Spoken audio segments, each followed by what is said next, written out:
평일이라서 대단히 바쁘실 텐데 이렇게 많이 참석해 주셔서 진심으로 감사를 드립니다. 요즘 우리나라 걱정을 하는 분들이 너무 많습니다. 대한민국 이대로 좋으냐, 대한민국 이대로 가다가 거덜나는 것 아니냐 하는 걱정을 하는 분들이 대단히 많습니다. 저도 개인적으로 정치학과 사회학을 공부하는 사람으로서 전 세계 여러 나라들을 보면 나라가 흥하는 데는 정말 어려운 관문을 통과해야 되고 거기에 성공한 나라는 몇 안 되지만 나라가 흔들리고 나락으로 빠지는 데는 대단히 빠른 시일 안에 갈 수 있다는 것을 비교 연구를 통해서 확인하고 저도 요즘 많은 위기의식을 갖습니다. 국민들에게 희망을 주고 이 대안을 마련을 하는 것은 오늘 이 시대를 살아가는 정치인들과 지식인들의 공통의 과제라고 생각합니다. 하지만 이런 국민들에게 희망을 줄 수 있는 대안적 주도 세력의 이 모습이 제대로 보이지 않아서 국민들의 걱정은 더욱 깊어가고 있습니다. 저희는 이 나라를 바로잡기 위해서 무엇보다도 그동안 대한민국을 이끌고 오늘까지 이렇게 발전시키는데 주류 세력으로서 역할을 해왔던 그 세력이 철저한 자기 반성과 성찰을 통해서 거듭나고 또 그 과정에서 새로운 세대와 또 새로운 비전을 갖는 많은 이 전문가들이 함께하는, 그래서 국민들에게 희망을 줄 수 있는 대안적 주도 세력이 탄생하기를 염원합니다. 그런 맥락에서 오늘 지금 이런 대안적 주도 세력을 만들기 위해서 고군분투하고 있는 여러 장에서의 노력들을 한번 규합을 해보고 이것을 통해서 금년 하반기 또 내년 총선까지 그야말로 대한민국 미래를 그래도 맡길 수 있는 좀 대안 세력을 강하게 한번 구성해보자라고 하는데 뜻을 모아서 저희 플랫폼 자유와 봉화를 비롯해 여러 단체들이 오늘 이런 자리를 마련하게 되었습니다. 이 두 번의 토론회를 통해서 저희는 이제 공론화의 첫 발을 디뎠다고 생각을 합니다. 이 공론화가 말의 성찬으로 끝나는 것이 아니라 실천적인 이 결실을 보기를 저희는 간절히 원합니다. 이 실천적인 결실은 단순히 몇몇 사람들이 모여서 구호를 외친다고 되는 것이 아니라 지금 이 나라의 정치에 책임을 지고 있는 많은 분들이 숭고한 자기 결단과 자기 희생의 정신없이는 저는 안 된다고 생각을 합니다.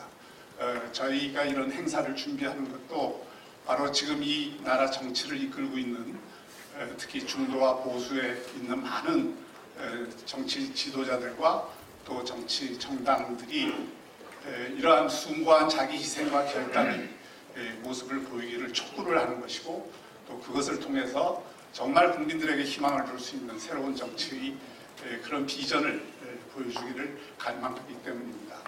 오늘 이 토론회와 다음 주에 있을 토론회를 통해서 반드시 그런 비전이 좀 새롭게 정립이 되고 또 앞으로 가을 정국에서 그런 비전을 가지고 저희가 구체적인 실천을 통해서 반드시 결실을 맺기를 간절히 저희는 바라고 있습니다. 아무쪼록 다시 한번 이렇게 많은 분들이 협조해 주시고 협력해 주시고 또 참여해 주신 데 대해서 대단히 주최 측으로서 감사의 말씀을 드리고 오늘 이 토론회가 잘 결실을 맺기를 기대합니다. 다시 한번 감사드립니다. 고맙습니다. 여러분 참 오래간만입니다. 요즘 대기가 좀 나빠서 제가 지금 목이 조금 잠겨 있습니다. 양해해 주시기 바라고요. 원래는 제가 의장할 때는 목소리가 굉장히 섹시하다는 소리를 많이 들었는데요. 오늘 죄송합니다.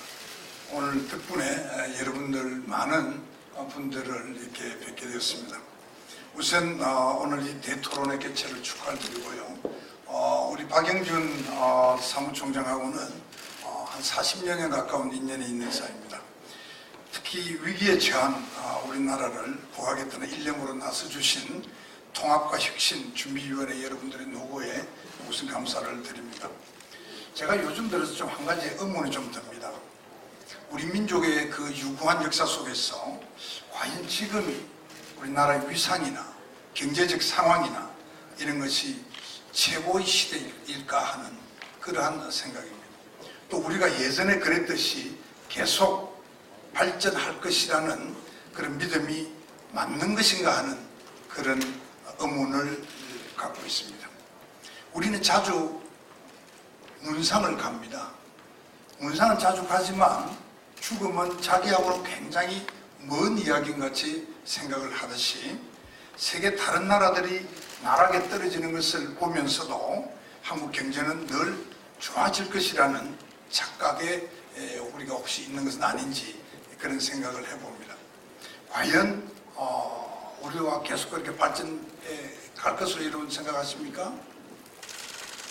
과거 우리보다 훨씬 잘 산다는 나라들 있지 않습니까? 필리핀이나 아르헨티나나 그리스나 같은 그런 나라들이 어떻게 되는지 여러분들 잘 아실 것입니다.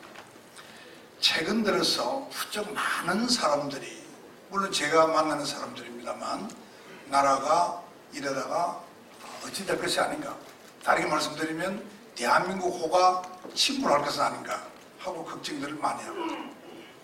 왜 선진국 문턱에 왔다는 우리가 지금 외교 안보나 경제나 사회적으로 총체적 위기를 겪고 있습니까?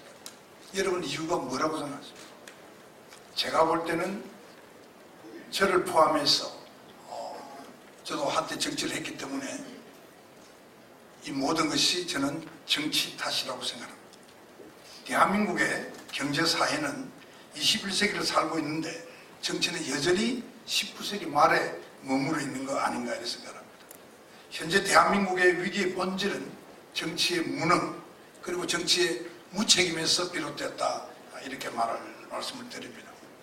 87년에 시민혁명이 우리 세계가 부러워하는 민주화의 모델이 되었습니다. 그 민주화가 다시금 오늘날의 대한민국 경제를 이끌어내었습니다. 만약에 아직도 군부 독재가 이어졌다면 한국 경제는 요즘 젊은이들 말대로 아마 폭망했지 않나 싶습니다. 그것도 진작에 말이죠. 민주화 이후 우리 정치는 김영삼, 김대중 대통령을 거치면서 발전을 해오다가 어느 날부터 제가 보기에는 갑자기 후진하기 시작했습니다. 아직도 운동권 사고에 갇혀서 딴 세상을 살고 있는 진보 진영은 여기서 말할 가치도 저는 없습니다. 보수 진영만 본다면 지난 20여 년을 거쳐오면서 제왕적인 리더십, 후진 양성에는 전혀 무관심한 끼리끼리의 그런 리더십, 혁신과 변화보다는 기득권에 안주하는 퇴행적 정치가 고착화되어 버렸습니다. 그 때문에 우리 국민들이 보수 정당을 대단히 죄송하지만 수구 꼴통당으로 인식하고 외면하고 있다고 저는 생각합니다. 수많은 그동안의 경고 시그널이 있었습니다만은 보수당은 과거나 지금이나 자기들을 열광적으로 지지하는 지지 세력만 바라보고요. 아직도 상대의 실수만 기대하는 소위 천수답식의 그런 정치에 머물고 있습니다. 이런 상태로는 될 수가 없습니다. 많은 분들이 분열된 보수당이 통합해야 된다고 말씀들 합니다. 그렇습니다. 통합은 꼭 필요하다고 저도 동의합니다. 그러나 과거와 같은 권력 나눔미기식의 통합은 이제 통하지 않습니다. 기존의 명문가들이 그저 손을 잡는 통합이 아니라 처절한 자기 성찰과 자기 희생이 먼저 필요하다고 생각합니다. 저 개인적인 생각입니다만은 보수 정당들의 자기 혁신은 불가능에 가깝다고 생각을 합니다. 오히려 새로운 중도 세력의 구심점이 세워지고 기존의 보수당 내의 혁신 세력들이 중도 보수의 기치 아래 함께 동참을 한다면 그나마 성공 가능성이 있지 않겠나, 저는 개인적으로 그런 생각을 하고 있습니다. 기존의 정당들은 말이 보수 진보당이지 제가 볼 때는 정의당을 제외한다면 모두 지역당입니다. 영남이건 호남이건 충청이건 이념이 아니라 당선을 목적으로 한 배를 타왔습니다. 나라의 미래와 국민 대통합을 위해서는 이제 유권자들도 정치인들도 변해야 합니다. 유권자는 지역에 얽매이지 않아야 합니다. 정치인은 이념과 가치 중심으로 모여야 합니다. 이제 정치인들은 나라의 미래를 위해서 결단해야 합니다. 기득권을 버리고 자기 희생을 통해서 이뤄내야 합니다. 다시 보수 정당들이 혁신 없이 지분 나눠먹기식의 통합을 한다면 내년 총선에서는 필패할 것입니다. 21세기 우리 국민들은 보다 적극적인 정치 참여를 원하고 있습니다. 정치가 이 모양 이대로 머문다면 우리도 내년 총선을 앞두고 전혀 새로운 형태의 소위 제가 말하는 디지털 정치 혁명을 마주하게 될 수도 있다고 봅니다. 예컨대 유럽의 사례처럼 디지털 낙선운동과 새로운 정당 출현이 일어날 수 있습니다. 디지털 혁명을 통해서 기존의 정치인들을 전원 낙선시키고 새로운 인물로 대체하자는 운동이 붐을 이룰 수도 있다는 뜻입니다. 2020년이면 뉴 밀레니엄을 맞은 지 20년이 되는 해입니다. 앞서간 나라들의 뼈아픈 고통을 겪지 않으려면 정치가 변해야 합니다. 총선이 얼마 남지 않았습니다. 진짜 혁신과 진짜 통합, 거기에 답이 있다고 생각합니다. 경청해 주셔서 감사합니다. 이것이 또 수고를 좀 제가 인사 말씀을 생략하고 바로 말씀을 드리도록 하겠습니다. 시간이 많지 않습니다. 제가 대학을 다닐 때 몸이 그렇게 강하지는 않았습니다만 암벽 등반과 그다음에 빙벽 등반을 좀 했었습니다. 근데 한번 제주도를 가서 제주도 석벽에 빙벽을 해서 백록담을 이제 겨울 등반인데 올라갔다가 날씨가 굉장히 추운 날인데 백록담까지는 갔는데 거기서 이제 안개가 자욱하게 껴가지고 앞을 1m 앞도 못 보게 됐습니다. 그래서 이제 같이 간 대원들끼리 서로 자일로 이제 묶어서 흩어지지 않도록 했는데 앞 사람 뒤 사람도 안 보이는 그런 상황. 그리고 추위가 너무 심해서 이 큰일 났다. 이제 그러다가 우리가 빨리 가려면 백록담을 오히려 이렇게 가운데로 백록담이 얼어 있으니까 백록담을 가로질러서 반대편으로 해서 하강을 하는 것이 빠르겠다. 그럼 백록담 쪽으로 우리가 이제 하강을 하자 해서는 소위 글리세이딩이라고 해서 이제 엉덩이를 눈 위에 붙이고 쭉 그냥 내려가는 그걸 하고 내려갔습니다. 피켓을 손에 쥐고 내려가는데 갑자기 안개가 바람이 불면서 안개가 확 그쳤는데요. 앞에 보니까 아무것도 안 보이는 게 이게 백록담이 아닌 겁니다.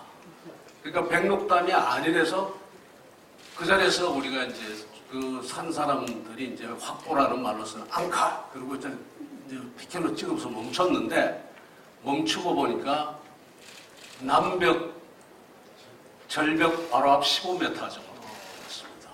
순식간에 0.01초만 들어갔으면 그 6명의 대원이 전부 300m 아래 절벽으로 떨어졌던. 왜 제가 이 이야기를 드리는가 하면 요즘 제 고민이 가만히 생각하니까 대한민국의 장래가 지금 이 남벽 그 절벽을 향해서 내리 치닫는 것 같습니다.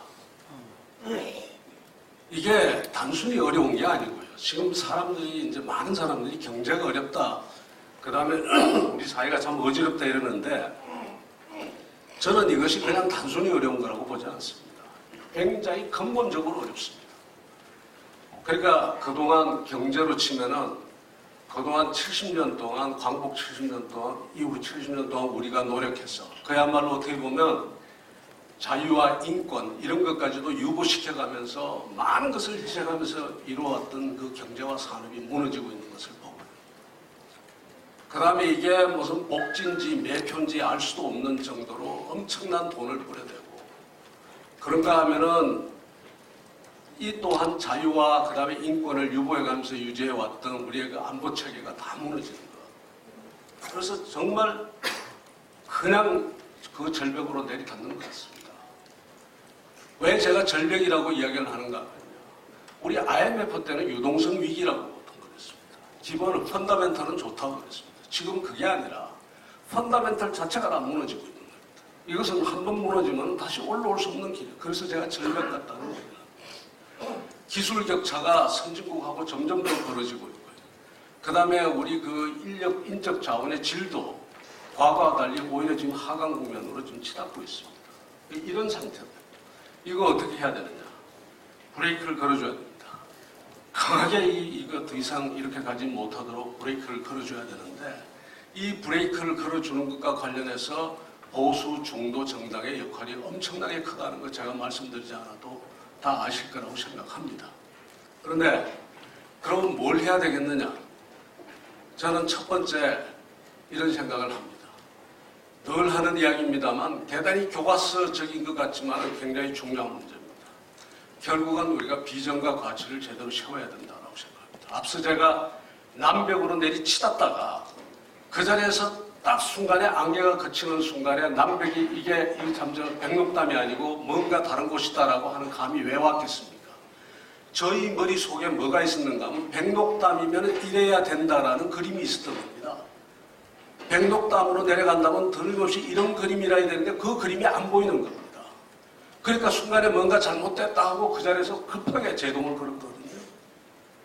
지금 많은 국민들이 경제가 어렵다고 하지만 뭐를 안 가지고 있는가 하면 우리가 지금 절벽으로 내닫고 있는 앞으로 어디로 가야 되느냐는 그림이 없으니까 그 그림 속에서 지금 이 정부가 정말로 절벽을 향해서 나아가고 있는지 아닌지를 잘 모르고 있는 겁니다.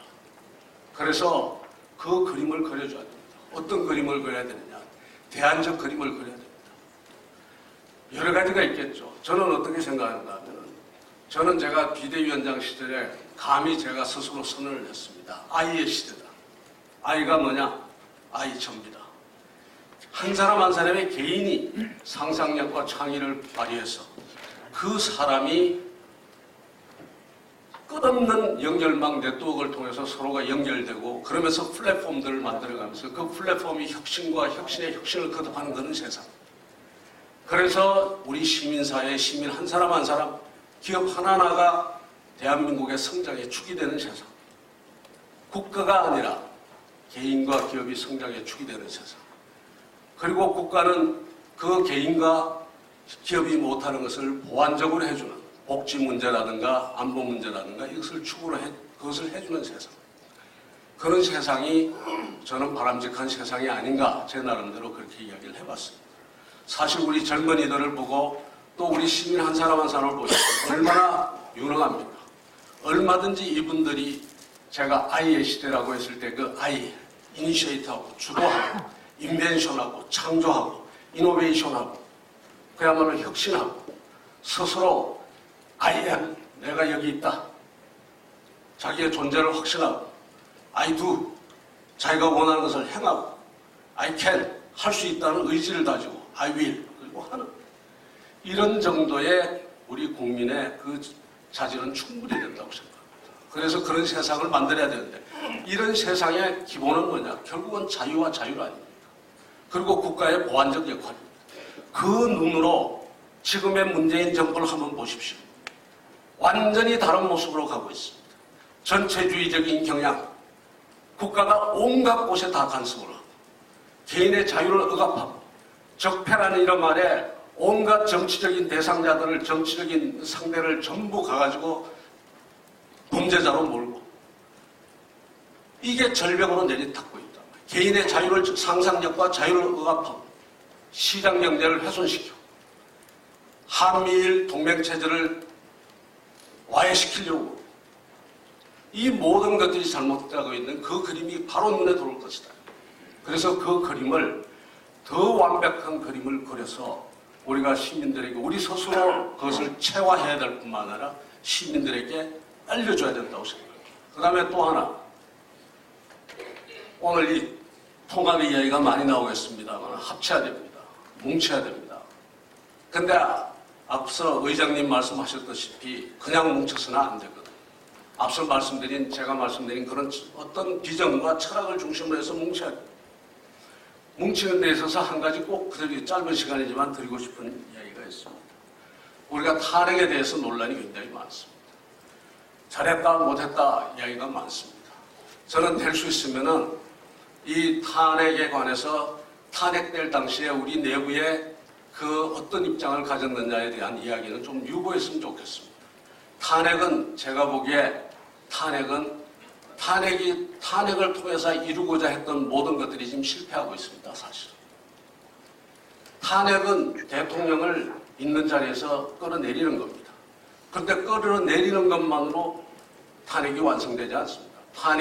탄핵이 제대로 완성됐다 했을 때는 우리 국민의 삶을 더 좋은 삶으로 이끌 수 있어야 되고, 그 다음에 우리의 헌법적 가치가 더 살아날 수 있도록 해줘야 되는데, 지금 오히려 거꾸로 가고 있다. 그 이야기는 뭔가 하면 그 탄핵이 결국은 무엇을 의도했든 간에 올바른 방향으로 가고 있지 않고, 탄핵은 지금 탄핵이 기도했던 여러 가지의 그 목표들은 실패했다는 이야기입니다. 그러니까 이 정도에서 이야기를 우리가 멈추고, 우리 내부에서는 어떻게 해야 되느냐 하면 그 탄핵에 대한 당시의 입장이 뭐냐를 가지고 따지기 전에 지금은 어떻게 해야 되느냐. 우리가 지금 나라가 절벽으로 나락으로 지금 내닫고 있다. 이것을 우리가 멈춰야 된다. 멈추려면 어떻게 해야 되느냐. 지금 당장에 네가 잘했다 내가 잘했다가 아니라 일단은 멈추는 겁니다. 앞서 제가 남벽으로 내리닫다가 우리 스스로 멈췄다고 했습니다만, 그 당시에 멈추면서 그렇게 멈췄겠습니까? 누가 이리 가자고 했지? 당신이 그래서 가자고 했어? 내가 가자고 했어? 네가 가자고 했지? 따지지 않았다. 무조건 멈추고 그 자리에서 일어서서 그 남벽을 탈출해 나왔단 말입니다. 지금의 우리가 그런 상황입니다. 따지지 말고 서로가 힘을 합쳐서 어떻게 하든지 이 정부가 지금 우리 국민을 전부 묶어서 내리닫고 있는 이 절벽을 향한 이 지금 그 속도에서 우리를 하여튼 구해야 된다. 이렇게 생각하면 될 것 같습니다. 만일에 이런 작업들, 비전과 가치를 세우고, 또 하나가 우리가 서로 묻지 않고 이 정부가 하는 것에 브레이크를 걸지 않는다면 아마 국민들은 지금 여기에 계신 모든 분들을 포함해서 우리를 다르게 심판을 할 겁니다. 선거 어렵습니다. 쉽지 않습니다. 반사이 쉽게 오지 않습니다. 보수 정당에 대한 비호감도가 이렇게 높은데 그 반사이익이 제절로 오겠습니까?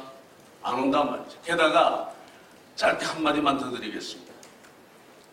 지금 선거를 향한 넘어야 될 산이 굉장히 많습니다. 이런 통합을 해야 된다는 이런 산, 분열의 산을 넘어야 되고, 뿐만 아닙니다.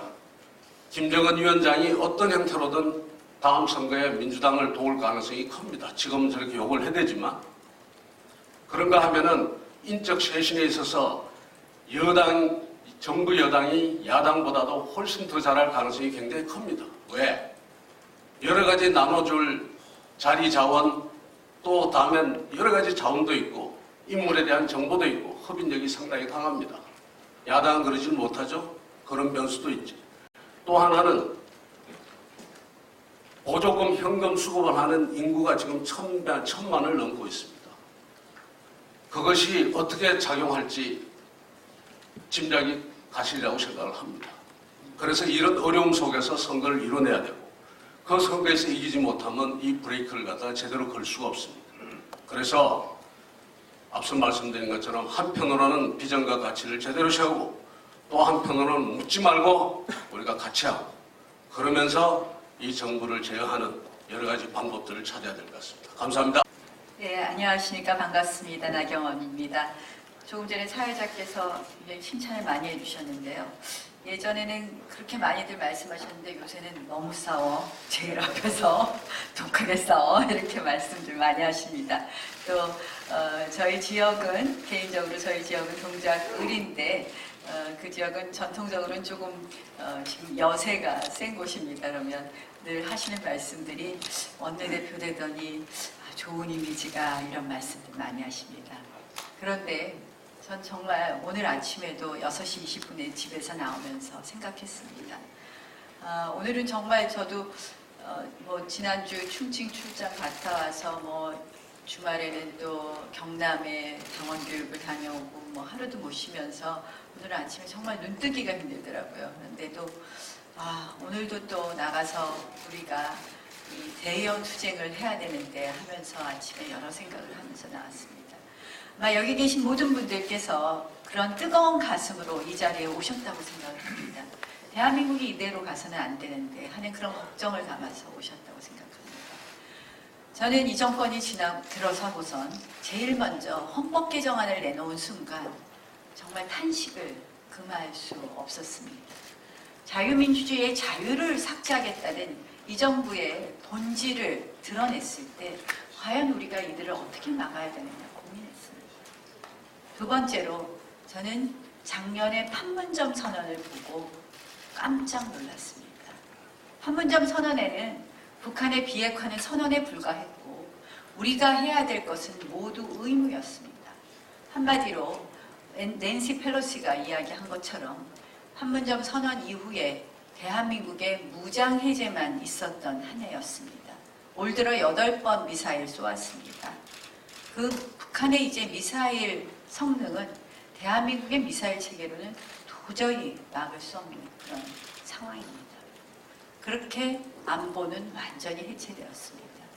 경제, 소득주도 성장을 내놓았을 때 아마 모든 분들이 다 이 대한민국의 경제가 어떻게 가느냐 하는 것을 예측하셨을 겁니다.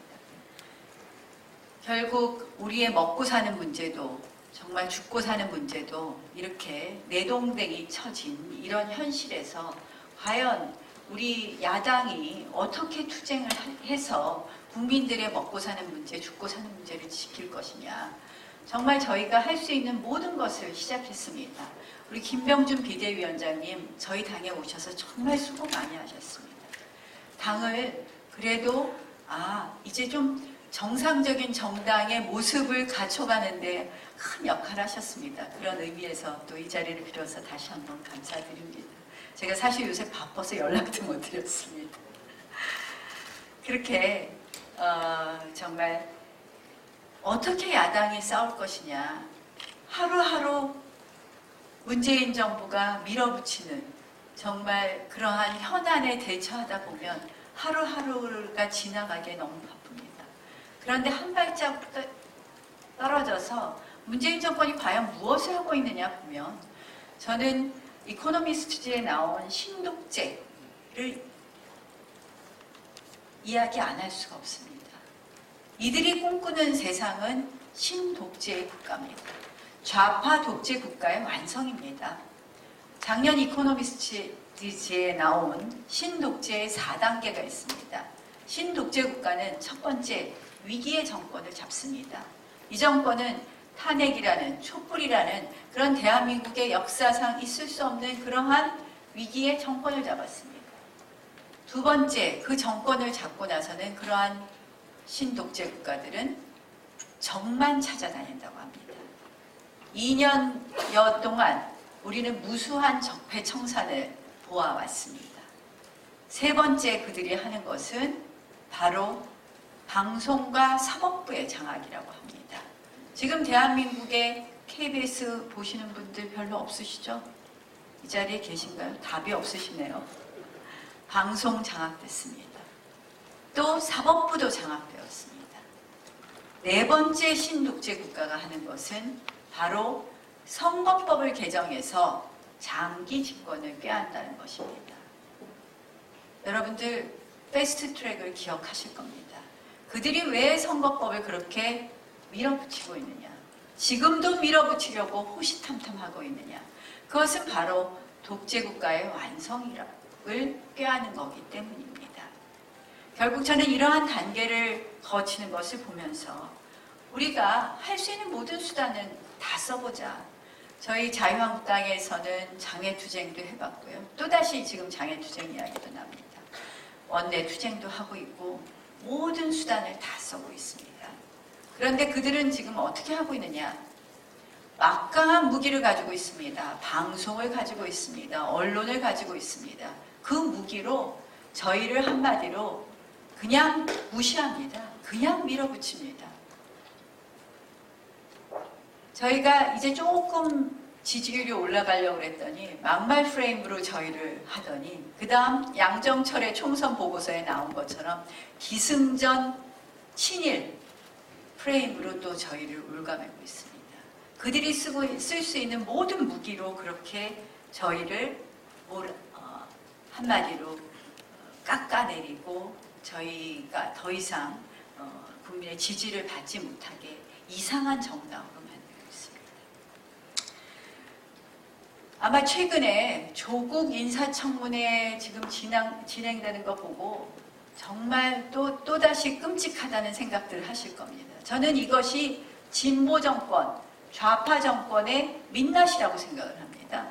그 이중성, 제가 이제 조국에 대해서는 위험한 후보, 산업행에서 나타난, 그 다음에 위법한 후보, 사모펀드라든지 이런 각종 위장 이혼, 위장 매매 뭐 이런 거에서 나타난 위법한 후보, 그리고 위선적인 후보, 지금 뭐 여러 가지 논문 표절, 딸 문제 뭐 다 나오는 걸 보면서 그렇게 이야기했습니다. 그것이 저는 민낯이라고 생각을 합니다. 그런데도 제가 지금 이렇게 민주당 진행하는 거 보면 끝까지 밀어붙이겠다는 겁니다. 끝까지 임명하겠다고 하는 겁니다. 왜 이렇게 이들이 자신만만하게 할 수 있을까요? 여러 가지 무기를 많이 가진 것도 있지만 저는 결국 그들이 보수 세력, 중도 보수 세력, 소위 야권 세력을 만만하게 생각하고 있기 때문이다라는 생각이 듭니다. 왜 만만하게 생각할 수 있느냐? 자유한국당이 부족해서, 바른미래당이 부족해서, 우리 야권의 모든 여러분들이 뭔가 부족해서 저는 그렇지 않다고 생각을 합니다. 각자 한 분 한 분 뛰어난 정말 능력을 가지고 계시고 뛰어난 가슴을 가지고 계십니다. 그런데 우리가 그것을 하나로 엮어내는 힘이 부족하기 때문입니다. 왜? 저는 다른 것이 아니라고 생각을 합니다. 보수가 이렇게 정말 취약하게 되고 이렇게 약화된 것에 대한 근본적 원인에 대한 아직도 니탓 공방이 계속되고 있기 때문이다. 저는 이제 니탓 공방을 멈춰야 된다고 생각을 합니다. 내 탓해야 된다고 생각을 합니다. 나는 무엇이 부족했느냐? 나는 무엇을 잘못했느냐? 내 탓 공방으로 가야 된다고 생각을 합니다. 그리고 나서는 저는 이제 문재인 정권의 이러한 폭주를 막아내기 위해서 큰 그림의 반문연대의 틀 안에서 작은 차이를 무시하는 그런 통합의 길로 가야 된다고 생각을 합니다. 물론 이 반문연대를 엮어내는 데 있어서 그 어떤 때보다도 우리 스스로의 무장과 비전이 필요하다고 생각을 합니다. 그동안 저는 보수정권 10년 동안, 9년 동안 저희는 게을렀다고 반성합니다. 저희는 스스로 무장하는 데에 있어서 사실상 관심 가지지 않고 그 부분에 대해서 저희의 노력을 다하지 않았다고 또 반성합니다. 우리가 그러한 무장하고 그리고 국민들께 우리가 제시하는 비전을 갖고 그것을 또 실천할 때 말로만 하는 것이 아니라 실천할 때 국민의 사랑을 받아온다고 생각을 합니다. 제가 요새 보면요. 늘 무슨 가치는 이야기하는데 현실에 가면 여러 가지 유형이 있다고 생각합니다. 아름다워 보이고 멋있어 보이려고 하는데 우리는 지금 멋있어 보이고 아름다워 보이려고 할 여유가 없다고 생각합니다. 치열하게 정말 저희의 가치를 놓고 같이 싸워야 된다고 생각합니다. 이들이 잘못된 길을 갈 때 정말 용감하게 이야기할 수 있는 용기가 필요하다고 생각합니다. 그래서 우리가 반문연대라는 큰 틀에서 작은 차이를 무시하고 함께 하면서 비전을 갖고 그것을 실천해 갈 때 저는 다시 다음에 기회가 있지 않을까 이렇게 생각을 합니다. 통합의 구체적인 방법을 이야기하자 보면 저는 어찌됐든 가장 큰 집인 자유한국당 중심으로 갈 수밖에 없다 생각합니다. 이 한국당을 중심으로 해서 우리 정말 제가 사람을 얘기하면 자꾸들 말씀들 많으시더라고요. 그러나 정말 안철수부터 우리 안철수 전 의원부터 우리 공화당에 이르기까지 모두 같이 할 수 있는 분들 같이 하는 것이 진정한 반문연대로 가는 길이라고 생각을 합니다. 물론 자유한국당이 큰 집이면 그만큼 더 많이 내려놓고 더 많이 사실은 내려놓고 더 많이 여는 그러한 틀을 만들어야 된다고 생각을 합니다. 그래서 저는 자유한국당의 원내대표로서 그 역할을 좀 해보고 싶은 생각입니다. 그래서 자유한국당이 그 문을 활짝 열고 또 종갓집으로서 오히려 내려놓고 다른 분들에게 더 많은 기회를 줄 수 있는 그런 것을 만들어 보면 어떨까 이런 생각을 하면서 결국 우리 당의 변화는 여러 가지 비전을 발표하고 이런 것도 있지만 결국은 사람으로 보여준다고 생각을 합니다. 그동안 보수는 집권 10년 동안에 실질적으로 새 인물을 찾는데도 굉장히 인색했습니다. 저는 이번 21대 공천에서 그것을 만들어내는 것이 숙제라고 생각을 하고요. 그런 의미에서 저는 공천에 있어서의 3가지 원칙, 통합의 공천이 되어야 되고, 2번째 혁신의 공천이 되어야 되고, 3번째로는 희생의 공천이 되어야 된다고 생각을 합니다. 자기 희생이 있는 공천, 또 그리고 공천 속에서 개혁과 혁신을 알 수 있는 공천, 그리고 그 공천 속에서 통합이 있는 공천이 된다면 다시 국민들의 마음을 얻지 않을까 이렇게 생각을 합니다. 어찌되었든 오늘도 또 끈기 있게 근성을 가지고 싸우겠습니다. 저희가 열심히 싸우면 우리 여기 계신 분들도 각자의 진지에서 열심히 싸우시다 보면 우리가 언젠가 승리할 수 있지 않을까 이렇게 생각을 하면서 우리 고전적인 이야기 있지 않습니까? 뭉치면 살고 흩어지면 죽는다. 한번 다시 뭉치는 길을 제가 만드는 데 노력하겠다는 말씀으로 오늘 말씀 마치겠습니다. 고맙습니다. 네, 여러분 반갑습니다. 이런 자리에 오랜만에 나왔습니다. 방진에서 모든 걸 올인하겠다고 결심한 이후에 사실은 여의도도 시내도 자주 안 나오는 편입니다. 그래서 이런 자리에 참 오랜만에 참석을 했습니다. 우리 모두가 굉장히 절박한 심정으로 이 자리에 모두 함께 자리를 했는데 아마 모두들 이 자리에 오신 마음이 착잡하고 답답하실 걸로 이런 짐작이 됩니다. 오늘 제가 5번째 기조발제자인데요. 여기는 축사라고 안 하고 기조발제라고 우리 박형주 선배님 말씀해 주셔서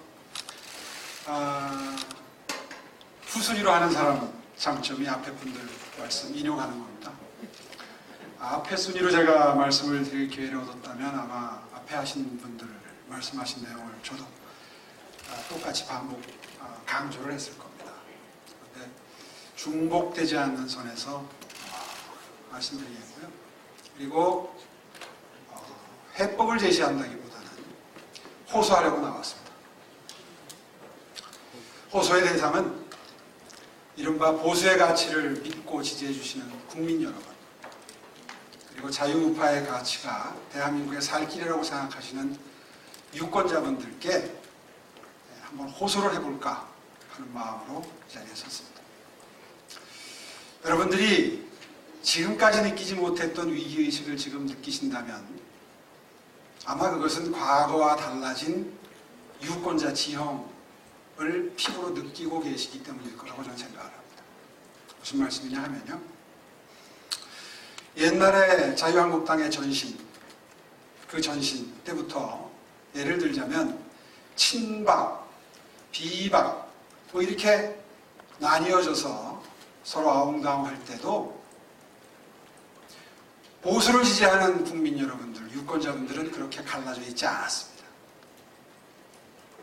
정도의 차이는 있었겠지만 지금처럼 문재인 정부를 향해서 극도로 분노하는 그런 마음가짐이 거의 보수 진영 내에서 서로 간에 오갈 정도로 그 정도의 정신적 분단 상태는 아니었다고 저는 생각합니다. 맞습니까?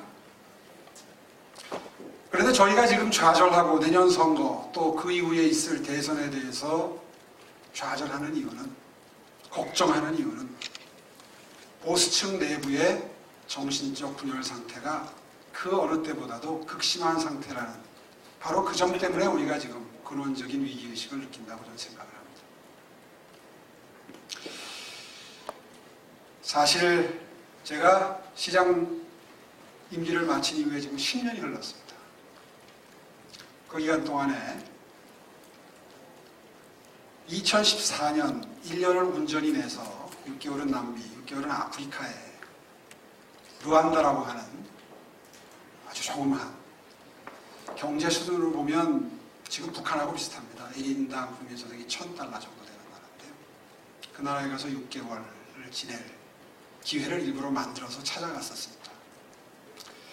제가 오늘 보수의 가치를 지지해 주시는 국민 여러분들께 조금은 자극적인 비유를 통해서 호소를 드리기 위해서 좀 과격한 표현을 쓴다면, 이 나라의 보수의 가치를 지지해 주시는 분들의 정신적 분단 상태는 아프리카 루안다 수준도 되지 않습니다. 너무 과격하게 들리시나요? 아시는 분들은 아시겠지만 루안다는 후투족과 투치족, 후투족이 한 90% 정도 됩니다. 투치족이 한 10% 남짓 되고요. 불과 100일 동안에 90만을 죽입니다. 마테체라고 하는 정글도가 있습니다.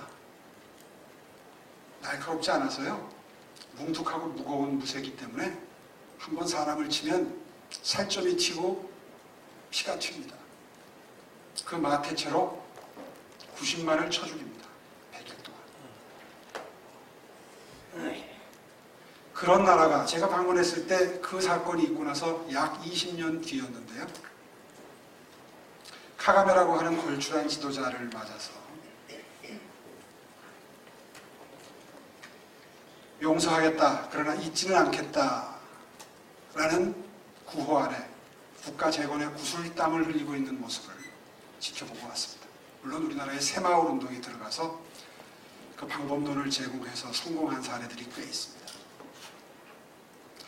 그 나라에 제가 6개월을 머물면서 악착같이 배우려고 했던 가치가 바로 용서와 화해입니다. 우리는 대한민국을 살려야 합니다. 그래서 이 자리에 다 모였습니다. 이 앞에 통합과 혁신이라는 문구가 써 있는데요. 저한테 지으라면 통합과 화해라고 쓰고 싶습니다. 1단계 화해는 우리 보수진영 내부에서 그런 절체절명의 생존을 위한 화해와 용서의 운동이 일어나야 된다고 생각합니다. 그 나라에서 제가 배웠던 그 나라의 가차차를 비롯해서 인간도와 같은 화해를 위한 시스템을 이 자리에서 다 설명드리고 싶지만 시간 관계상 다 생략하겠습니다. 우리는 그 정도의 마음가짐으로 스스로 보수진영 내부의 단합과 화해를 도모하지 못하는 한 내년 총선 그 다음 대선은 그대로 문정부에 갖다 바쳐야 합니다. 그들의 정권 재창출을 갖다 바쳐야 합니다. 그리고 2단계로 또 다시 용서와 화해를 우리의 가치로 삼아야 한다면 문정권에 대한 용서와 화해로 가져가야 합니다. 저 친구 미쳤나 싶죠? 지금 조국 정국에서 거의 적개심이 극에 달아 있는 이 상황에서 저게 가당한 얘기냐, 이런 생각이 언뜻 드실지도 모르겠습니다. 그런데 우리가 중독, 중원을 향해서 진격을 해서 캐스팅 보트를 쥐고 있는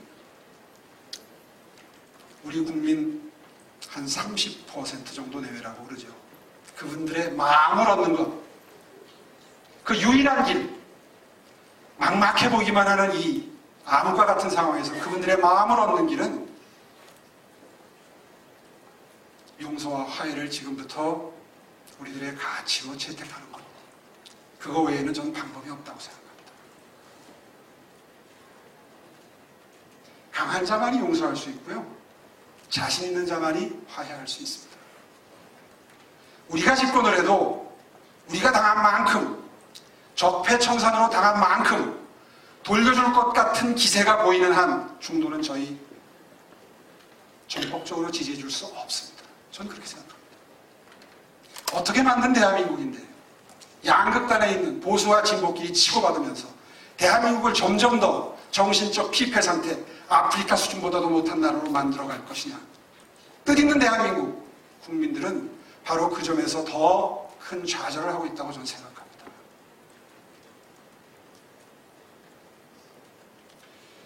타이밍이 좋지 않은 주장이라는 걸 저도 느끼고 있습니다.